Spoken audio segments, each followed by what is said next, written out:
A virus has propagated itself into a corporation. With it, its hosts are allowed to get away with any action, and two people use this allowance to do what they think is needed and right. We see a painting of what a narrator calls the ID7 virus. He talks about its effects and states how it makes the basic instincts of humans rise to the surface, inhibiting reason. He continues to say that currently, about 1,000 cases of ID7 took place globally. We then observe how a person acts violently against another. It was the first case of ID7, and because of a loophole in the justice system, the man's case was dismissed in the trial. After that, a man walks into a building with many others. He narrates his experience working at the corporation, saying that he's been there now for 6 months. He is Derek Cho. When he walks into his office, he sees an aggressive individual yelling at a lady. Derek then comes to him and interrupts his lambasting. He follows that by showing the man a video of him engaged in an indecent activity. He then tells him to leave the lady alone and uses that video as blackmail on him. After that, he walks into his office. We see that he is an executive associate legal analyst. His sister calls him and asks if he's coming to her birthday,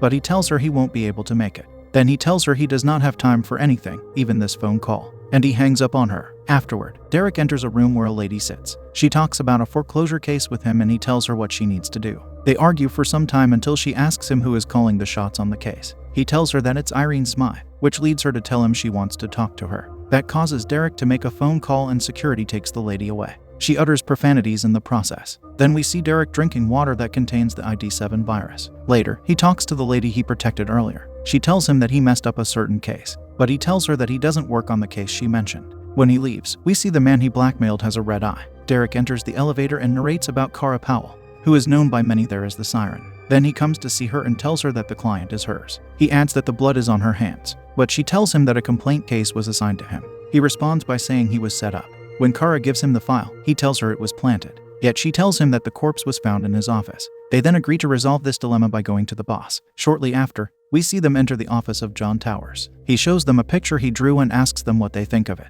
Kara then modifies the picture and the boss approves of the change. After that, he asks who is responsible for the problem. Not wanting to be direct, Kara offers that he check the annual distribution sheets, and Derek states the same person is always involved when a problem like this is present.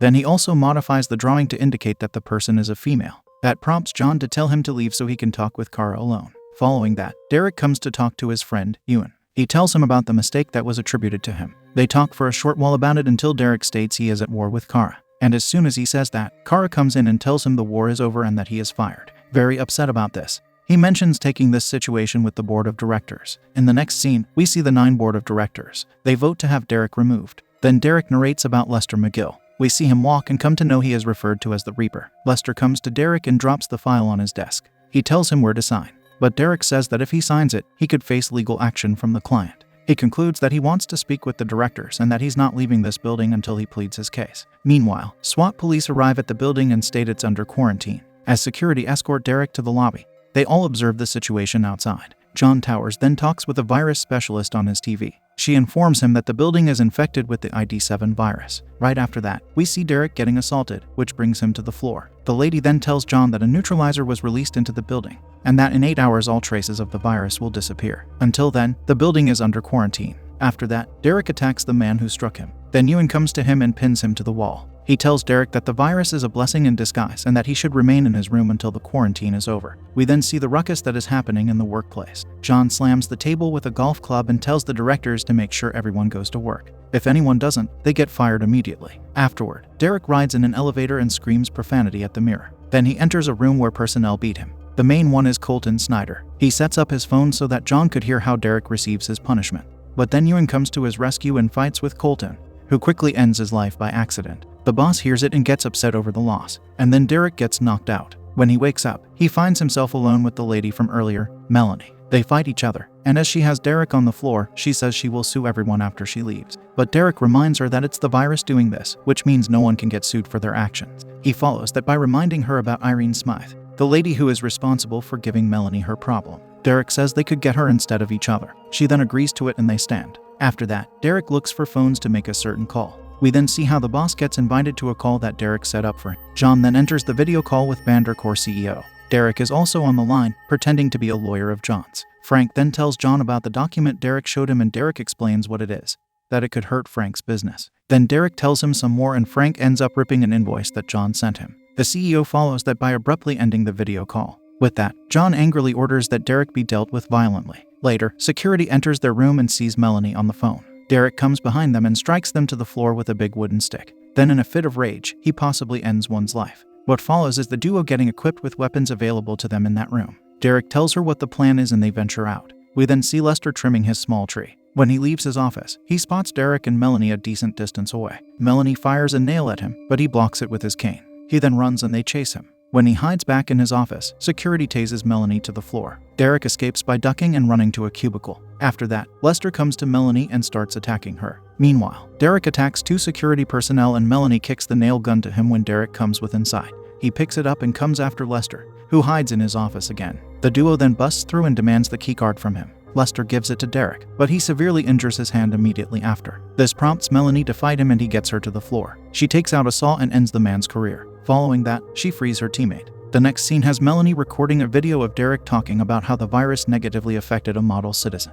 Then we see him setting fire to a lifeless Lester. Afterward, John talks to Kara and wants her to come to him, but she says that it's too dangerous to do so because of her keycard. He then gets her to agree that she'll throw it away. But after the call, Kara calls her assistant and tells her to hide the keycard. Later, John talks with the virus specialist and then smashes the TV out of anger. He then states he wants Derek eliminated and will pay $150,000 for. One of the directors makes him update it to $450,000. Following that, Derek and Melanie exit a room and see Kara with her assistant, Meg. They then gather more members to their team and stand opposed to the duo. Shortly after, the phone rings and Meg puts it on speaker. A psychologist by the name of Mark starts addressing Derek and asks him how he feels. Derek goes over a long list of indecent urges he has and Mark tells him that it's the virus talking. Then Mark states they should talk it out and Derek agrees to it. He begins by going over his own terms and conditions regarding what he is about to do. And then he and Melanie engage in combat with the others. After the onslaught, Derek and Melanie emerge victorious. But Kara and Meg did not take part in it. So then they enter her office and ask for her keycard.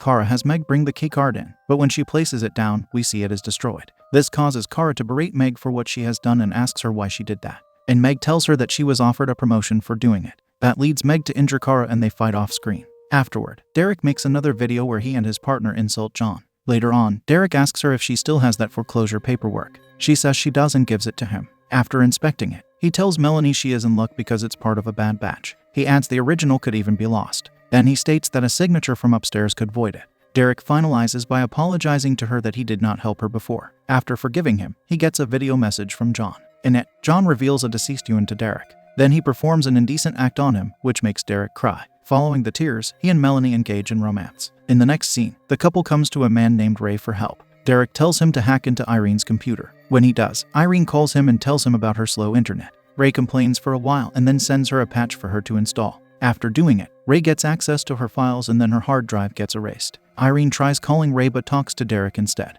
He informs her that they have her hard drive on a backup server, but she has to come down to meet them to acquire it. We then see her talking it over with John, who denies her doing it. But she tells him she has a plan and we see a gun planted under the table where she plans to meet. After that, Irene comes to meet the couple. Derek asks her for her keycard and she asks for her files. After asking, she reaches under the table to collect the gun, but Derek shows her that he has it instead. That causes her to slide the keycard to him. And after that, Melanie gives her the foreclosure paperwork, which she wants to be signed. Irene says she could sign it, but claim temporary insanity and have it dismissed. She then says she could get it signed upstairs before throwing it back. To that, Melanie smashes her hard drive. And Derek attempts to leave the room at her request. But as he goes for the door, Colton appears there to slam it into Derek. What happens then is Irene fighting with Melanie and Colton fighting with Derek. After getting Derek to the ground, Colton empties the bullets in his gun and puts on metal knuckle. He then says that bullets are for cowards. As they fight melee, Derek takes out a screwdriver and places it in Colton's shoulder. The man responds to that by holding Derek to the floor and using pepper spray on him.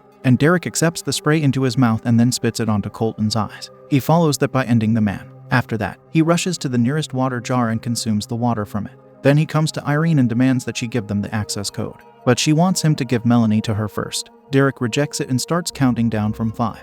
But when 1 is reached, he strikes his partner and she later gets tied to a chair. Melanie badmouths Derek after that, saying that he's just like all the rest of them. But before leaving, Derek kisses her and she lets him. Afterward, he stands in the elevator and is about to ascend. Before the doors close, he shows Irene an undone screw in his hand, which implies that Melanie is not restrained. Then she comes behind the boss lady and strikes her. Then Derek enters the boardroom. Many people stand there. John throws him a book and says it's his terms of surrender. He then tells him they are even and has 2 ladies inform him of his future benefit. Then John tells Derek to sign it and Derek says he won't. The 2 ladies then try to fight him, but he does away with them. He then goes melee with the boss. When they start fighting, John powders Derek's face, making him lose his vision. He then strikes him with his golf club and climbs on him to choke him with it. But Derek manages to escape and then jumps at John, beating him. He follows that by holding him near an edge and asking his partners to vote on what happens to him next. They all show him that they want him removed. John asks him if he could do it and believes that he cannot. When he insults him, that pushes Derek to knock his past boss off the edge and have him fall to his demise. Afterward, he pleads his case before the 8 directors and they give him his job back.